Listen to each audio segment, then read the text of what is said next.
నమస్తే welcome to BCN news నేను విజయలక్ష్మి ముందుగా ముఖ్యాంశాలు ముఖ్యమంత్రి చంద్రబాబు అధ్యక్షతన సచివాలయంలో కలెక్టర్ల సదస్సు కీలక అంశాలపై సుదీర్ఘంగా చర్చ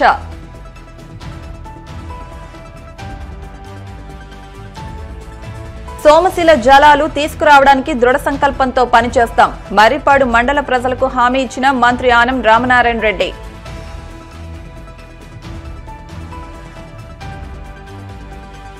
చిత్తూరు జిల్లా పొంగునూరు పరిసరాలను కమ్మేసిన చలి వాతావరణ మార్పులతో పెరిగిన చలి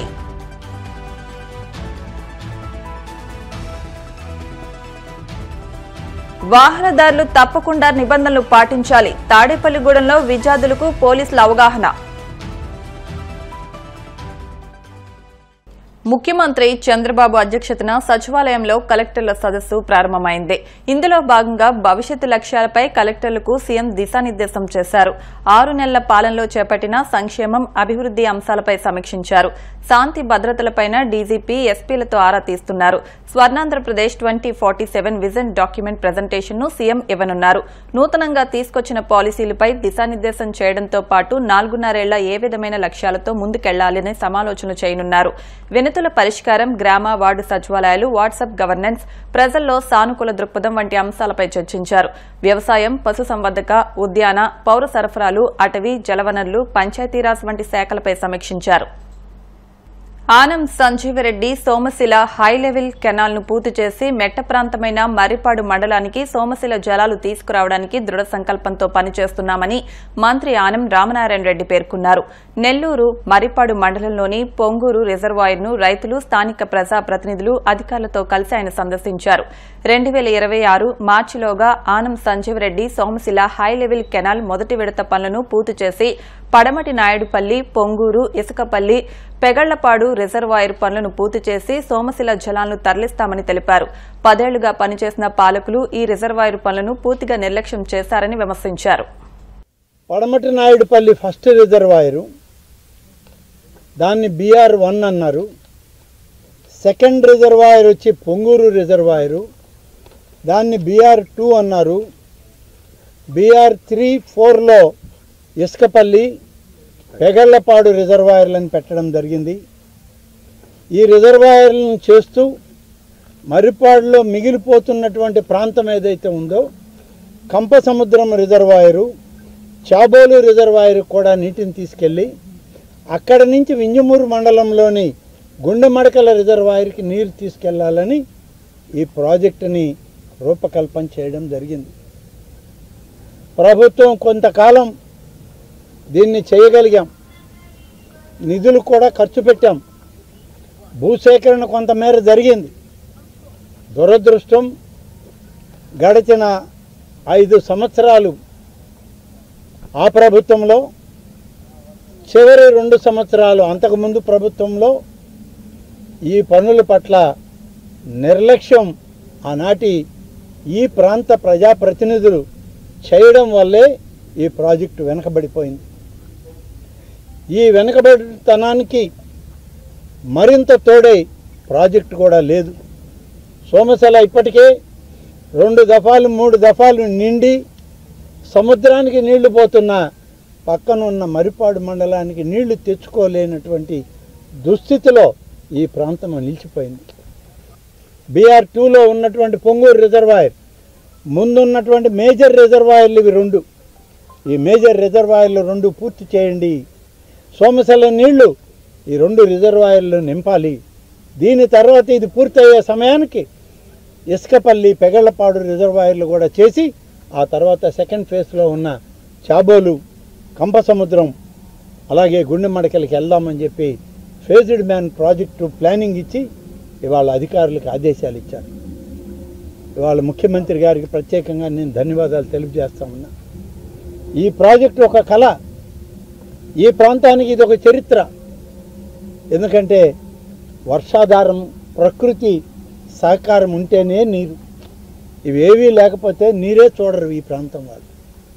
ఇటువంటి ప్రాంతానికి సోమశిల జలాలను తరలించే కార్యక్రమానికి మళ్ళీ శ్రీకారం చుట్టారు చంద్రబాబు నాయుడు గారు. ఈ ప్రాజెక్టు పనులు మొదలవుతున్నాయి. ఇప్పటికే కొంత భూసేకరణ జరిగింది. దాదాపు 1300 ఎకరాలు పడమటినాయుడుపల్లి రిజర్వాయర్కి కావాలి. మరొక 1300 ఎకరాలు భూమి ఈ పొంగూరు రిజర్వాయర్కి కావాలి. భూసేకరణ మొదలుపెట్టి పొంగూరు రిజర్వాయర్లో ఇక బ్యాలెన్స్ ఉండేదంతా 283 ఎకరాలు మాత్రమే ఇక్కడ బ్యాలెన్స్ ఉంది. దాన్ని కూడా అక్వైర్ చేయడానికి కొంత భూమి డాటెడ్ ల్యాండ్స్ కింద ఉంది, కొంత భూమి ప్రభుత్వ భూమి. చిత్తూరు జిల్లా పొంగునూరు పరిసరాల్లో చలి తన ప్రతాపాన్ని చూపుతోంది. వాతావరణం పూర్తిగా మారిపోయి పొగమంచు దట్టంగా కమ్ముకుంది. రోడ్లు కనిపించకపోవడంతో వాహనాల రాకపోకలకు అంతరాయం ఏర్పడింది. ఎదురుగా వచ్చే వాహనం కనిపించకపోవడంతో లైట్లు వేసుకుని వాహనాలు నడిపారు. మంచు కారణంగా ప్రజలు చలికి తట్టుకోలేక వీధుల్లో తిరగడానికి ఇబ్బంది పడ్డారు. ఊటీని తలపించేలా పొంగునూరు ఏరియా మారింది. చౌడేపల్లి, సోమల, సదుం, పులిచెర్ల, రొంపిచెర్ల తదితర మండలాల్లో పొగమంచు కమ్మేసింది. గత వారం రోజుల నుంచి వాతావరణంలో మార్పులు చోటు చేసుకుని చలి తీవ్రత పెరుగుతోందని పలువురు భావిస్తున్నారు. గ్రామ సభల ద్వారా రెవెన్యూ సమస్యలను పరిష్కరిస్తామని ఎమ్మెల్యే కన్నా లక్ష్మీనారాయణ తెలిపారు. సత్తనపల్లి మండలం నందిగామలో జరిగిన రెవెన్యూ సదస్సులో ఆయన పాల్గొన్నారు. 33 రోజుల పాటు జరిగే రెవెన్యూ సదస్సులను ప్రతి రైతు సద్వినియోగం చేసుకోవాలని కోరారు. ప్రజల సమస్యలు పరిష్కారం దిశగా కూటమి ప్రభుత్వం పనిచేస్తోందన్నారు. ప్రజల భూమికి కూటమి ప్రభుత్వం భద్రత కల్పిస్తోందన్నారు. చంద్రబాబు నాయుడు గారు వచ్చిన తర్వాత నిజమైనటువంటి గ్రామ స్వరాజ్యం తీసుకురావాలనేటువంటి ఉద్దేశంతో గ్రామ సదస్సులు నడుపుతున్నాం. ఒకసారి గ్రామ సదస్సులో అభివృద్ధి కార్యక్రమాల గురించి చర్చించుకొని ప్రతి గ్రామానికి కూడా అభివృద్ధి కార్యక్రమాలు మనం పెట్టుకున్నాం. ఆ రోజున గ్రామ సభలో చర్చించుకొని అలాగే ఇవాళ మీ గ్రామంలో అయితే సాధ్యపడదు కానీ చాలా గ్రామాల్లో ఈ భూ సమస్యలు చాలా ఎక్కువగా ఉన్నాయి. ఏదైతే ఎవరైతే ఈ వైసీపీ నాయకులు అందరి భూముల్ని దొంగిలించాలనుకున్నారో ఆ దొంగిలించడానికి అవకాశం ఉన్నటువంటి గ్రామాలన్నింటిలో కూడా వాళ్ళు ఈ 2014 నుంచి 24 వరకు కూడా ఒకళ్ళ భూమిని వాళ్ళ పేరు మీద రాయించుకున్నటువంటి అనేక సందర్భాలు ఉన్నాయి. ఈ రెవెన్యూ సమస్యలు ప్రత్యేకించి ఆ సమస్యలను పరిష్కారం చేయడం కోసమే ఏదైతే వైసీపీ ప్రభుత్వంలో అన్యాయాలు అక్రమాలు జరిగి చాలా మంది చెప్పుకోలేని స్థితిలో మరి మిగిలిపోయారో వాళ్ళందరికీ కూడా ప్రతి గ్రామానికి అధికారులను పంపించి మీ భూ సమస్యలన్నీ కూడా పరిష్కారం చేయడానికి ఈ రోజున చంద్రబాబు నాయుడు గారు ఒక గొప్ప ఆలోచన చేసి ఈ రెవెన్యూ సదస్సులు ప్రతి గ్రామంలో నిర్వహించుకుంటున్నాం. ఈ సందర్భంగా ఆర్టీఓ గారు చెప్పినట్లు భూ వివాదాలు కాకుండా అనేక సమస్యలు వచ్చినాయి. పెన్షన్స్ కానీ, వైట్ కార్డ్స్ ఇష్యూ కానీ, ఇతర విషయాలు అనేక సమస్యలు వచ్చినాయి. ఈ సమస్యలన్నీ కూడా మరి ఆ డిపార్ట్మెంట్కు పంపించి పరిష్కారం దిశగా ప్రయత్నం చేస్తామని చెప్పి సందర్భంగా అది తెలియజేస్తూ ఈ రెవెన్యూ సదస్సులను నిర్వహిస్తున్నందుకు చంద్రబాబు నాయుడు గారికి ధన్యవాదాలు. తిరుపతి జిల్లా శ్రీకాళహస్తి పట్టణంలో శ్రీ జ్ఞాన ప్రసూనాంబాదేవి సమేత శ్రీకాళహస్తీశ్వర స్వామి దేవస్థానంలో శ్రీ కాలభైరవ స్వామి అభిషేకాలను వైభవంగా నిర్వహించారు. వేద పండితుల ఆధ్వర్యంలో కాలభైరవ స్వామి విగ్రహాన్ని వివిధ రకాల ద్రవ్యాలతో అభిషేకించి ప్రత్యేక పూజలు నిర్వహించారు. భక్తులు కాలభైరవ స్వామి అభిషేకాలు కార్యక్రమంలో పాల్గొని స్వామి అమ్మవార్లను దర్శించుకుని తీర్థ ప్రసాదాలు స్వీకరించారు.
డిప్యూటీ సీఎం పవన్ కళ్యాణ్ సోదరుడు జనసేన పార్టీ రాష్ట్ర ప్రధాన కార్యదర్శి కొణిదెల నాగబాబును మంత్రివర్గంలోకి తీసుకునేందుకు నిర్ణయించినట్లు ముఖ్యమంత్రి చంద్రబాబు నాయుడు ప్రకటించడంతో జనసేన పార్టీ శ్రేణులు సంబరాలు జరుపుకున్నారు. ఇందులో భాగంగా కాకినాడ జిల్లా పిఠాపురంలో జనసేన పార్టీ పిఠాపురం నియోజకవర్గ ఇన్ఛార్జ్ బర్రెడ్డి శ్రీనివాస్ ఆధ్వర్యంలో జన సైనికులు వీర మహిళలు సంబరాలు చేసుకున్నారు. స్థానిక సీతయ్య గారి తోటలో ఉన్న పార్టీ కార్యాలయంలో భారీ కేక్ కట్ చేసి అందరూ పంచుకున్నారు. ఈ సందర్భంగా ఇన్ఛార్జ్ బర్రెడ్డి శ్రీనివాస్ మీడియాతో మాట్లాడుతూ కూటమి అధికారంలోకి రావడం కోసం పార్టీ బలోపేతం కోసం ఎనలేని కృషి చేసిన కొణిదెల నాగబాబుకు మంత్రి పదవి ఇవ్వడంపై ప్రతి జనసేన శ్రేణులు ఆనందంగా ఉన్నాయని, ఇందుకు కారకులైన ముఖ్యమంత్రి చంద్రబాబుకు పార్టీ అధినేత డిప్యూటీ సీఎం పవన్ కళ్యాణ్ కు కృతజ్ఞతలు తెలిపారు.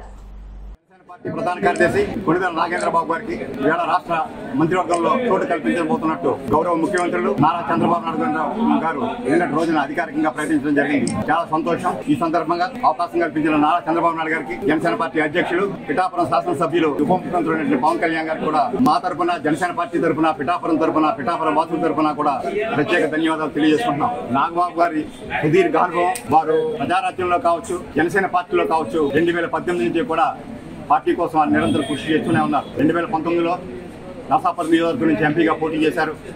అప్పుడు ఓటమి చూసాం. అదేవిధంగా మొన్న అనకాపల్లి నుంచి పోటీ చేయించాలని ముందుగా నిర్ణయించారు.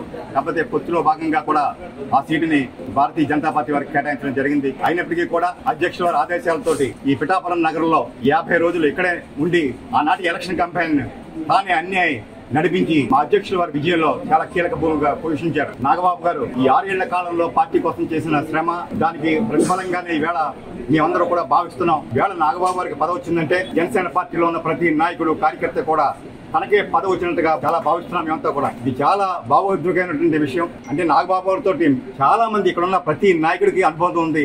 ఆయనతోటి తెలియని వారు కానీ పార్టీలో ఎవరు ఉండరు, అసలు కార్యకర్తలు ఉన్నవారు. అనేక సందర్భాల్లో వారిని వ్యక్తిగతంగా కలిసి వారి సమస్యలన్నీ వినటం కానీ, దాన్ని సరైన సమయంలో అధ్యక్షుల వారి దృష్టికి తీసుకెళ్లడం కానీ, అనేక సమస్యలు పరిష్కరించడం, ఈ పార్టీని పటిష్టంగా నిర్మించడానికి ఆయన ఎంతో ప్రయత్నం చేశారు. మేము ఒకటే అనుకుంటున్నాం, ఈవేళ ఇక్కడ ఎవరో అంటున్నట్టుగా కూడా బంధవ్యాలు ఇవన్నీ ముఖ్యం కాదు. పార్టీ కోసం మనం ఎంత గట్టిగా నిలబడ్డాం, పార్టీకి చేసిన మన సేవలు ఎటువంటి దాన్ని బట్టే పదవులు అప్పేస్తాయి. మేమెవరూ కూడా నాగబాబు గారిని వేరుగా చూడలేదు. మాలో భాగం. మా నాయకుడికి పదవి వస్తే మాకు పదవి వచ్చిందిగా మేమంతా భావిస్తున్నాం. నిన్నటి రోజు నుంచి కూడా ఈ రాష్ట్రంలో ఒక్కసారిగా నాగబాబు గారి పదవి ఇచ్చినట్టునే వచ్చినటువంటి జన సైనికులు ఉన్నటువంటి సందోహం అంతా ఇంత కాదు. ఎందుకంటే ప్రతి ఒళ్ళు కూడా మేము నాగబాబు గారితో ఐడెంటిఫై అన్నాం. కార్యకర్త ప్రతి ఒక్కరు కూడా నాగబాబుతో ఐడెంటిఫై అన్నారు. ఈ సందర్భంగా మా నాగబాబు గారిని మంత్రి పదవితో ఇచ్చినటువంటి మన చంద్రబాబు నాయుడు గారికి, అదేవిధంగా మా అధ్యక్షుడైనటువంటి పవన్ కళ్యాణ్ గారికి మరొకసారి మా ధన్యవాదాలు తెలుసుకుంటాం. ఇప్పుడు కాసేపు ప్రకటనలు.